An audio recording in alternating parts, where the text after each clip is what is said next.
বলেন, হে আমার উম্মত, মুয়াজ্জিন যখন কি দেয়, আযান দেয়, তোমরা আযানের জবাব দাও। ইয়া রাসূলুল্লাহ, কিভাবে জবাব দেব? আমার নবী বলেন, মুয়াজ্জিন যেভাবে বলে, মুয়াজ্জিন যেভাবে বলে সেইভাবে তোমরা মুয়াজ্জিনের আযানের জবাব দাও। শুধু বেশ কম হবে। হাইয়া আলাস সালাহ বললে তোমরা বলবে লা হাওলা ওয়ালা কুওয়াতা ইল্লা বিল্লাহ। হাইয়া আলাল ফালাহ বললে তোমরা বলবে লা হাওলা ওয়ালা কুওয়াতা ইল্লা বিল্লাহ। বাকি শব্দ ঠিক থাকবে। মুয়াজ্জিন যেভাবে বলে সেইভাবে মুয়াজ্জিন আযানের জবাব দাও। ও আমার ভাইরা, বলখালীর মানুষ, শ্রীপুরের মানুষ, মামুন নিশ্চয় মামুনরা আমার ওয়াজ শুনছে। এই মুয়াজ্জিন আযানের জবাব শুধু পুরুষ নয়, নারী পুরুষ প্রত্যেকেই মুয়াজ্জিনের আযানের জবাব দিতে হবে। কিন্তু হিসাব করলে দেখা যাবে অনেক মানুষ, অলস অলস মানুষ, ফাঁসক্ত আযান কোথায় যাচ্ছে, কয়জন মানুষ আযানের জবাব দিয়েছে? আজকে ঘরে গিয়ে ওয়াইফের কাছে জিজ্ঞাসা করবেন, হ্যাঁ আমার ওয়াইফ, বলো তো, হ্যাঁ আমার বিবি, আচ্ছা বলো তো তোমার এই বয়সে কয়টা আযানের জবাব দিয়েছো? তখন বলবে যে আযানের জবাব দিতে হয় এই মসলা তো আমি জানি না। আমরা তো নবী পেয়ে খুশি হলাম, কিন্তু বড় দুঃখনীয় বিষয়, যে নবীর জ্ঞানের শহর, সেই নবীর উম্মত কোনদিন মূর্খ থাকতে পারে না, অজ্ঞ থাকতে পারে না। এটা তো আমাদের জন্য বড় দুর্ভাগ্য। আজকের মাহফিল থেকে আমি অনুরোধ জানাবো, আল্লাহু আকবার, আল্লাহু আকবার। এইভাবে যখন মুয়াজ্জিনের আযানের আওয়াজ কানের মধ্যে আসবে, আমরা যেখানে থাকি না কেন, যে অবস্থায় থাকি না কেন, সমস্ত কর্ম বন্ধ করে, গল্প গুজব বন্ধ করে, এমনকি পত্রিকা নয়, আপনি কোরআন তেলাওয়াত করতেছেন, আমি কোরআন তেলাওয়াত করতেছি, আযানের ধ্বনি যখন কানে আসবে, কোরআন শরীফ বন্ধ করে অন্তর খুলে নবীর নির্দেশ মোতাবেক মুয়াজ্জিনের আযানের জবাব দিতে হবে। আজ থেকে কথাটা স্মরণ থাকবে।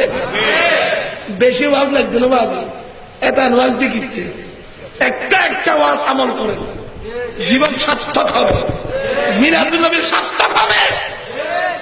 আমরা আজ থেকে আযান হচ্ছে, বেশে এ ভাই আযানটা বে ফলা মজা, আযানের জবাব দাও। টেলিভিশনের সুইচ বন্ধ, আল্লাহু আকবার আওয়াজ কানে আসার সাথে টেলিভিশন বন্ধ করতে পারবেন? কে কে পারবেন হাত উঠে আমাকে বলতে।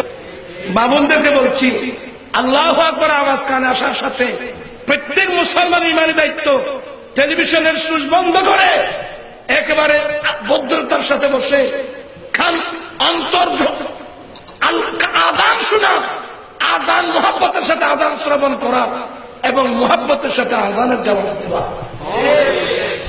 কিন্তু দেখা আগে তো বাবা মাইক ছিল না, এখন তো একটা ইবাদতখানার মধ্যেও মাইক, চতুর্দিক থেকে আওয়াজ আসতেছে, আল্লাহ এইভাবে আওয়াজ আসতেছে, মানুষ গল্প গুজব করছে, কেউ চার দোকানে বসে আড্ডা দিচ্ছে, কেউ খেল তামাশা করতেছে, 2-4-5 জন মেয়ে রং তামাশা করতেছে। এই যে মুয়াজ্জিন আযান কোথায় যাচ্ছে, এইদিকে যে আপনার কান নাই, কিয়ামতের মাঠে নবীর সামনে আমরা মুখ দেখাতে পারবো? আজকের মাহফিল থেকে চলুন আমরা একটা একটা শিক্ষা গ্রহণ করি। আযান কানে আসার সাথে টেলিভিশন বন্ধ, গল্প গুজব বন্ধ, মুয়াজ্জিনের আযানের জবাব দেব। ঠিক আছে? মহিলাদেরকে বলছি, মা বোনদেরকে বলছি, আমার মা বোন, মুয়াজ্জিনের আযানের জবাব শুধু পুরুষরা দেবে তাই না, প্রত্যেক ইমানদার মহিলারা পর্যন্ত মুয়াজ্জিনের আযানের জবাব দিতে হবে, তবে ছোট করে। কিন্তু আপনারা দেখেন ওয়াজ তো হচ্ছে, বিরাট বিরাট মিলাদুন নবীর মাহফিল হচ্ছে, লক্ষ লক্ষ টাকা ব্যয় করছি, অনেক গরু ছাগল মোষ বেড়া দুব্বা জবাই করে তবরক খাচ্ছি, কিন্তু কাজের কাজ দেখা গেল রসুল পাকের এক একটা সুন্নত তরিকা আমাদের মধ্যে নাই ভাই। অনেকে তো 5 ওয়াক্ত নামাজ পর্যন্ত ঠিকভাবে আদায় করে না। আজকের মাহফিল থেকে এক একটা সিদ্ধান্ত নেওয়ার দরকার আছে তো। আজান কানে আসার সাথে টেলিভিশন, গল্প গুজব, আজানে কি দিব? আলহামদুলিল্লাহ, একটা সিদ্ধান্ত হয়ে গেল। পারবেন তো? আমি এবার যাচাই করব আপনারা কি করতেছেন না করতেছেন। আমার ভাইয়েরা, আমার নবী বলেন, বলুন আপনারা পড়ুন, সুম্মা সাল্লু আলাইয়া, এরপরে তোমরা আমি নবীর উপর দুরূদ পড়ো। আজানের জবাব দেওয়ার পরে কি পড়তে হয়? এই জিনিসটা পাবলিক না, আমাদের অনেক বুজুর্গরাও জানে না। আজানের জবাব দেওয়ার পরে কি পড়তে হয়? দরুদ শরীফ। আমার নবী বলেন, সুম্মা সাল্লু আলাইয়া, এরপরে তোমরা আমি নবীর উপর দুরূদ পড়ো। দুরূদ শরীফ যে যেটা জানেন, দুরূদ ইব্রাহিমী বলে কথা নাই, দুরূদ ইব্রাহিম বলেন, দুরূদ উম্মি বলেন, দরুদ হেফজে ঈমান বলেন, দরুদ গৌসিয়া বলেন, দুরূদ রেজবিয়া বলেন। যে দুরূদ শরীফটা একেবারে সহজ, এই দুরূদ শরীফটা পড়বেন আপনি। দ্বিতীয় নম্বরে দুরূদ পড়বেন। এবার আমার নবী কি বললেন পড়ুন, সুম্মা সাল্লাল্লাহ লিয়াল ওয়াসিলা। আমার নবী বলেন, এরপর উম্মত তোমরা আমি নবীর জন্য আল্লাহর কাছে উসিলার দোয়া করবা।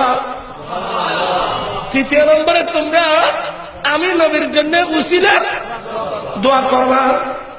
উসিলের দোয়া কিভাবে?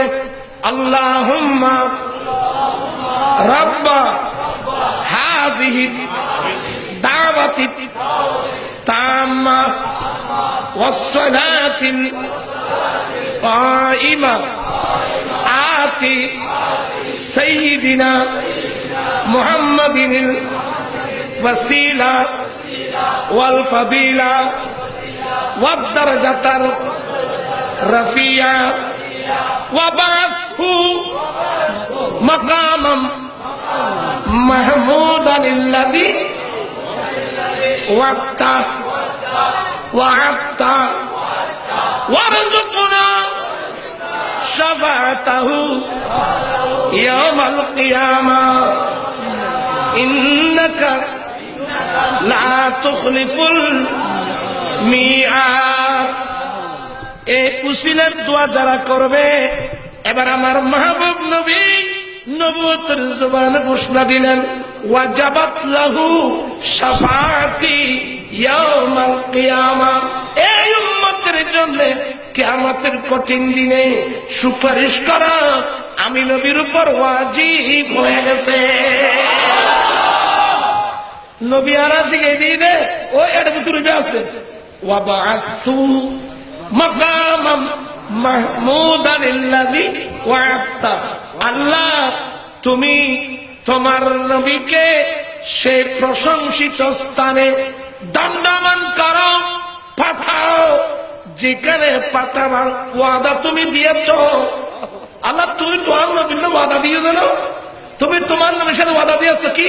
আসা আইয়া বাসাকা রাব্বুকা মাকামাম মাহমুদা। তুমি কি বলছো রাসূল, একেবারে নিকটে আপনার রব আপনাকে প্রশংসিত স্থানে দণ্ডায়মান করাবেন। তুমি আল্লাহ তুমি কোরআন শরীফে তোমার নবীকে প্রশংসিত স্থানে পাঠাবো যে ওয়াদা দিয়েছ, তোমার নবীকে সে প্রশংসিত স্থানে পাঠিয়ে দাও। এই দোয়া কেন? কারণ আমার নবী তো বলছেন প্রশংসিত স্থান ওই স্থান যে স্থানে সিজদায় করে আল্লাহর কাছে আমার গুনাহগার উম্মতের জন্য সুপারিশ করব।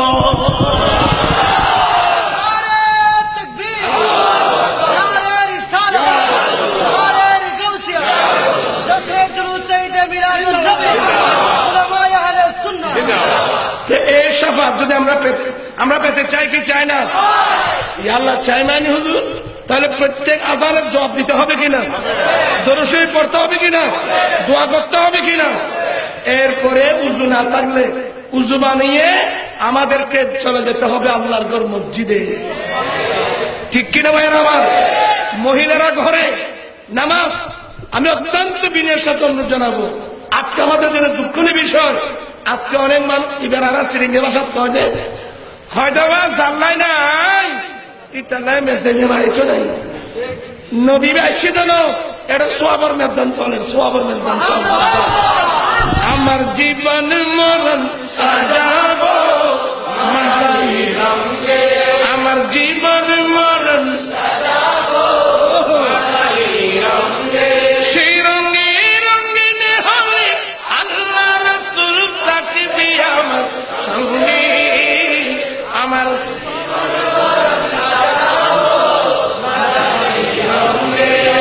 হুজুর